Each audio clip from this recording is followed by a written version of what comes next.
नमस्कार। दिन भर की खबरों का हर अपडेट और फॉलो अप लेकर मैं हाजिर हूं आपके साथ दीप शिखा। खबरों की खबर या फिर खबरों पर असर, हमारे संवाददाता खबरों के पीछे दौड़ते हैं दिन भर। ग्राउंड जीरो से सीधी खबर बताएंगे जनता रिपोर्टर्स।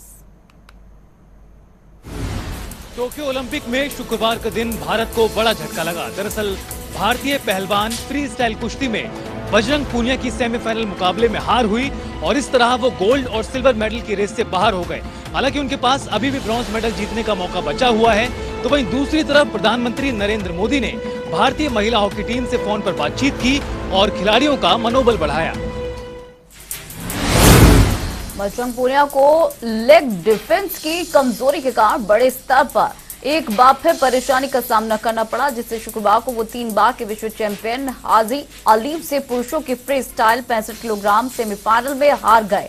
रियो ओलंपिक में कांस्य विजेता अजरबैजान के अलीव ने लगातार बजरंग के पैरों पर हमला किया, जिससे बजरंग उबर नहीं पाए। बजरंग ने इस मुकाबले की शुरुआत बेहतर तरीके से की और 1 अंक हासिल किया, लेकिन हाजी ने तुरंत वापसी कर 4 अंक बटोरे। बजरंग पहले पीरियड में 1 से 4 से पिछड़ गए। दूसरे राउंड में भी हाजी बजरंग पर पूरी तरह से भारी पड़े, 4 अंक हासिल किए। बजरंग ने हालांकि फिर 2 अंक बटोरे और अंकों का फासला कम करने की कोशिश भी की, लेकिन हाजी ने फिर एक बार उन्हें चित कर 1 अंक ले लिया। इस तरह बजरंग 12-5 से सेमीफाइनल मुकाबले में हार गए। अब वो ओलंपिक खेलों में कांस्य पदक के लिए मुकाबला करेंगे।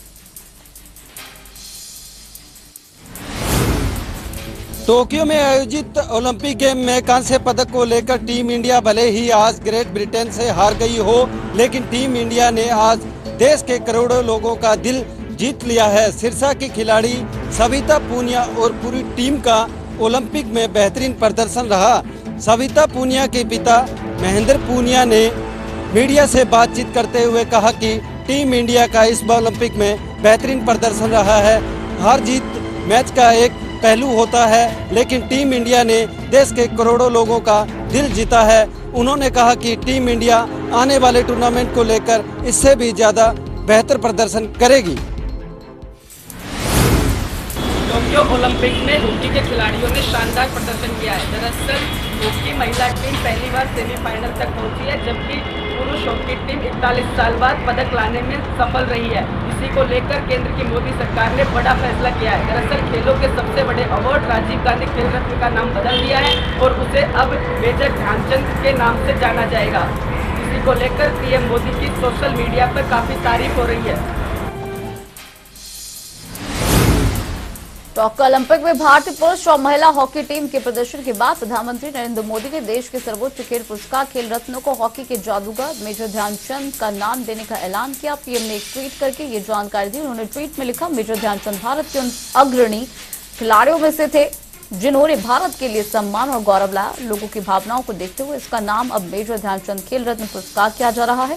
गौरतलब है कि खेल रत्न पुरस्कार सबसे पहले राजीव गांधी खेल रत्न पुरस्कार के नाम से जाना जाता था। सोशल मीडिया पर लोगों ने इस निर्णय का ये कहते हुए समर्थन किया है कि स्पोर्ट्स अवार्ड राजनेताओं के नाम पर नहीं बल्कि खिलाड़ियों के नाम पर ही होने चाहिए।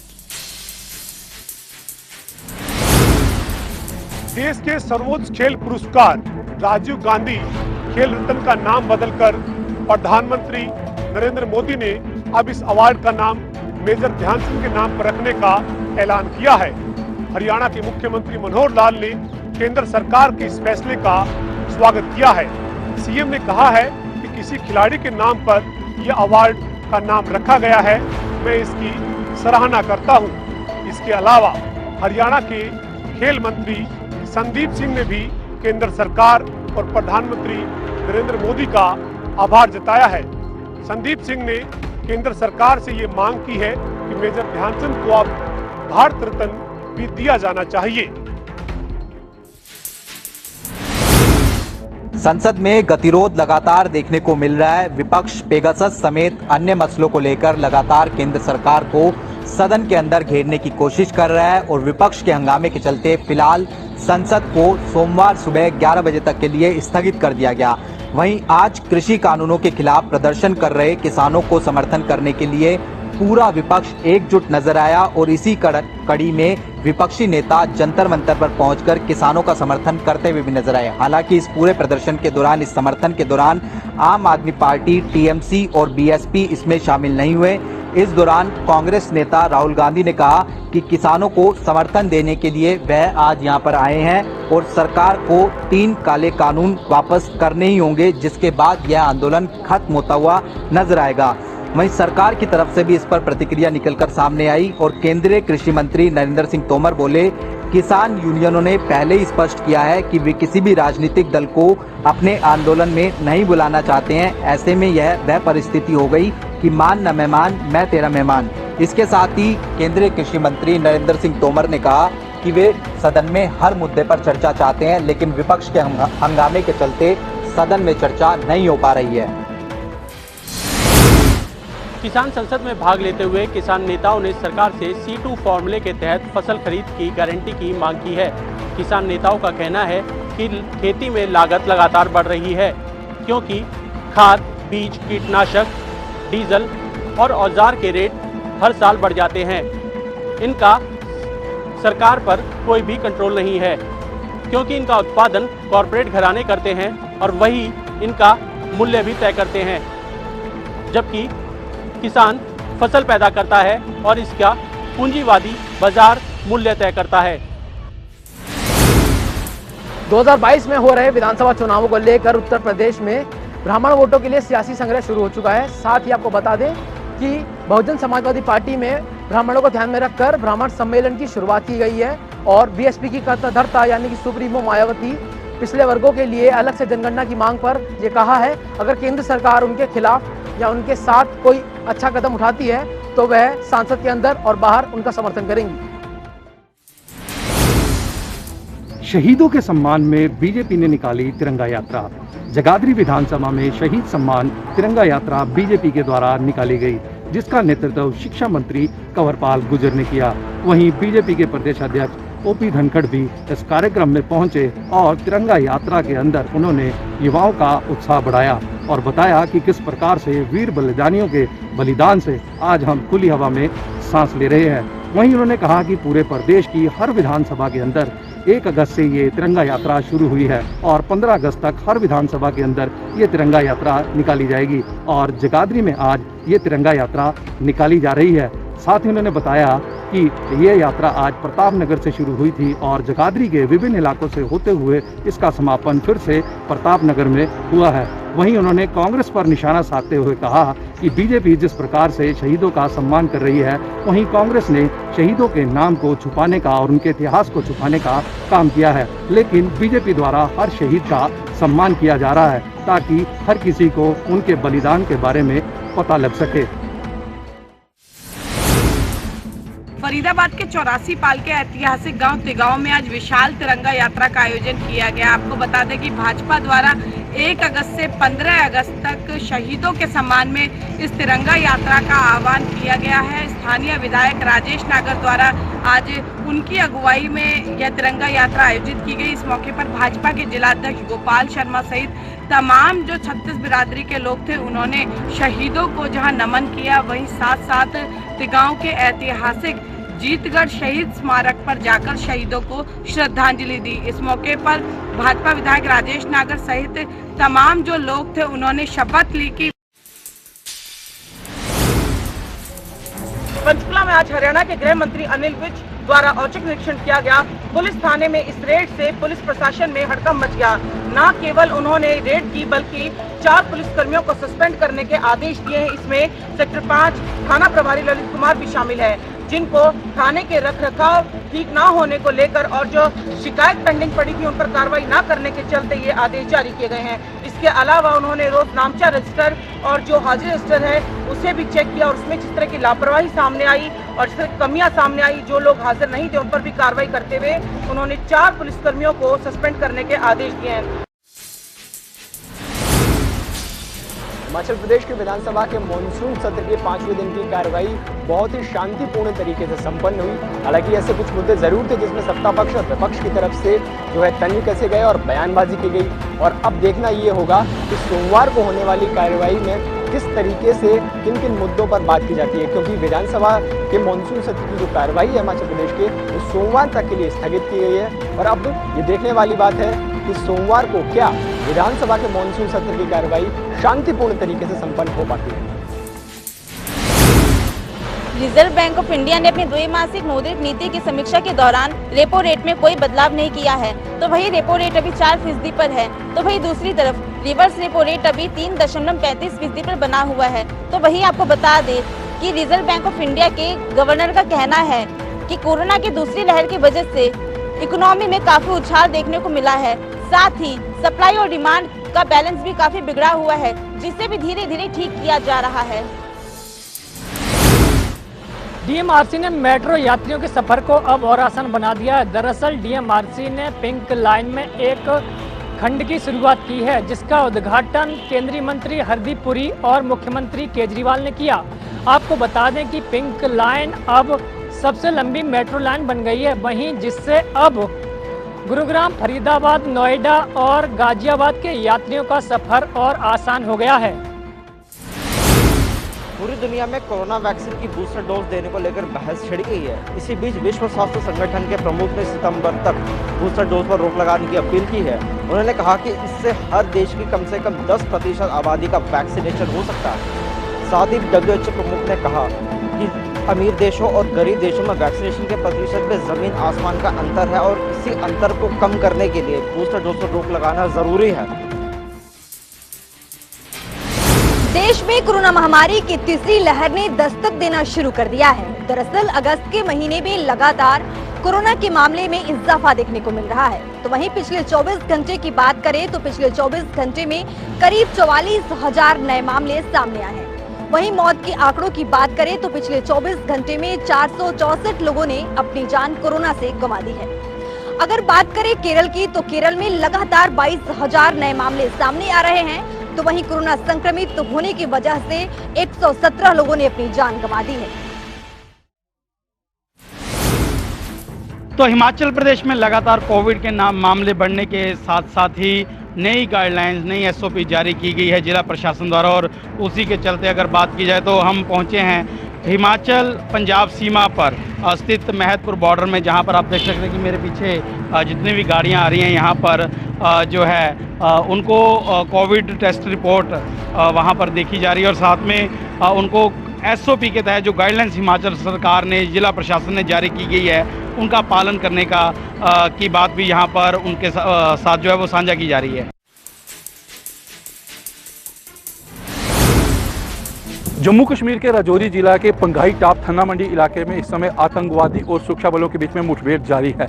सूत्रों के हवाले से खबर है कि 2 आतंकवादियों को सुरक्षा बलों ने ढेर कर दिया है, मगर अभी तक किसी भी अधिकारी की तरफ से इस तरह की कोई भी ट्वीट या कोई भी पुष्टि जो है वो नहीं की गई। लेकिन ये सूत्रों के हवाले से खबर आ रही है। जिस इलाके में मैं खड़ा हूँ, ये इस तरह का अगर ये इलाका आप देखें, ये पंगाई टाप का इलाका है। यहाँ पर पिछले कुछ समय के बाद, काफ़ी देर के बाद, एक अरसे के बाद यहाँ पे एक आतंकवादी जो है वो देखे गए हैं, और ये माना जा रहा है कि 3 से 4 आतंकवादी इस इलाके में हो सकते हैं। उन आतंकियों की तलाश के लिए यहाँ पे सर्च ऑपरेशन चलाया जा रहा है। सुबह 8 बजे के आसपास यहाँ पर गोलीबारी दोनों तरफ से हुई थी। जो 7 से 8 कोई फायरिंग यहाँ पे हुए थे, उसके बाद अभी तक गोलीबारी नहीं हुई है। हमीरपुर शहर में एकमात्र खेल का मैदान है जिसकी हालत जो है दयनीय बन चुकी है, जिसके चलते खिलाड़ियों को यहाँ पर खासी दिक्कतों का सामना करना पड़ रहा है। हालात यह है कि यहाँ खेल के मैदान में गाड़ियाँ लगाई गई हैं, कीचड़ पसरा है, गंदगी पसरी हुई है, जिसके चलते खेल प्रेमियों को यहाँ पर खेलने के लिए खासी दिक्कतों का सामना करना पड़ रहा है। स्थानीय खेल निवासियों ने केंद्रीय खेल मंत्री अनुराग सिंह ठाकुर से इस मैदान का जीर्णोद्धार करने के लिए गुहार लगाई है, ताकि आने वाले समय में यहाँ हमीरपुर जिला के खिलाड़ियों को अच्छी सुविधा मिल सके।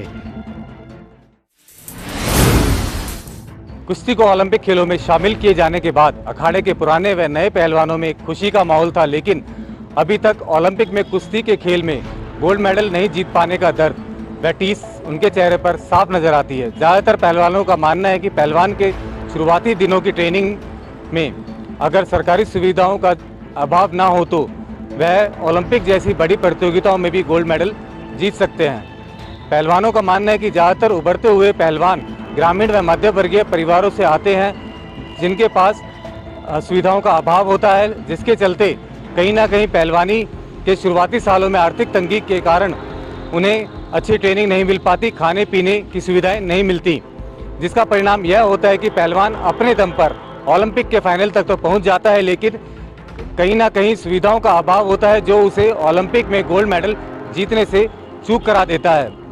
अगर बल्लभगढ़ में अखाड़ों की बात करें तो बल्लभगढ़ में आज़ादी से पहले से ही कई अखाड़े पहलवानों की पौध तैयार करते रहे हैं। कुछ अखाड़े तो यहाँ 100 साल पुराने हैं। बल्लभगढ़ का मुरारी अखाड़ा, सतवीर खुटेला अखाड़ा, रमेश पहलवान का अखाड़ा, नाहर सिंह अखाड़ा, जो कभी बल्लभगढ़ में पहलवानों की नर्सरी के गुर सिखाया करते थे, लेकिन सुविधा न मिलने के चलते लगभग सभी बंद हो गए।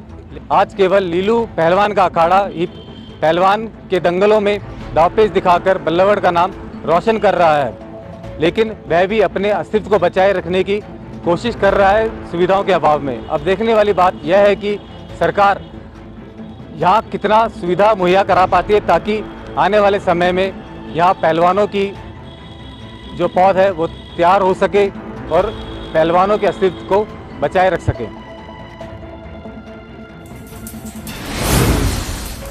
सदर के पूर्व विधायक के द्वारा बताया गया है कि अल्ट्रासाउंड, सिटी स्कैन और अन्य सुविधा क्षेत्रीय अस्पताल में उपलब्ध नहीं है।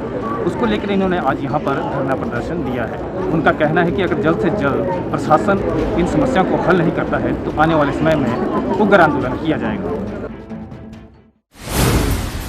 आज सुबह युवकों द्वारा सुबह सैर करते हुए 2 पिकअप गाड़ियों में कुछ पशुओं को लदे हुए देखा तो उन्होंने तुरंत 112 नंबर पीसीआर वैन को फोन किया।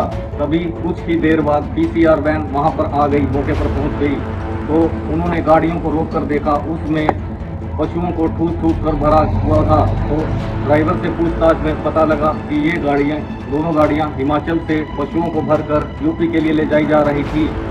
तभी पीसीआर वैन वालों ने दोनों गाड़ियों को थाने में लाकर पशुओं को मुक्त कराया।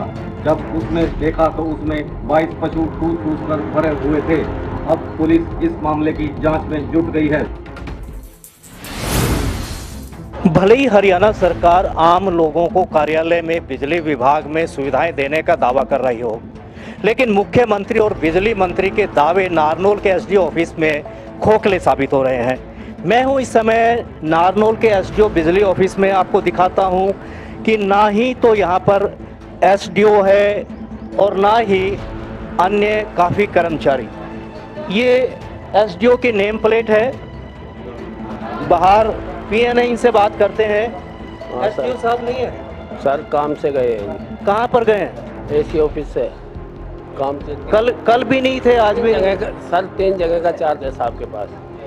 ये कह रहे 3 जगह का चार्ज है। आपको दिखाते हैं, ऑफिस है ये, पूरी तरह से ये खाली है सीट एसडीओ की। इससे साफ अंदाज़ा लगाया जा सकता है कि नारनौल बिजली विभाग के एसडीओ कार्यालय की क्या स्थिति होगी।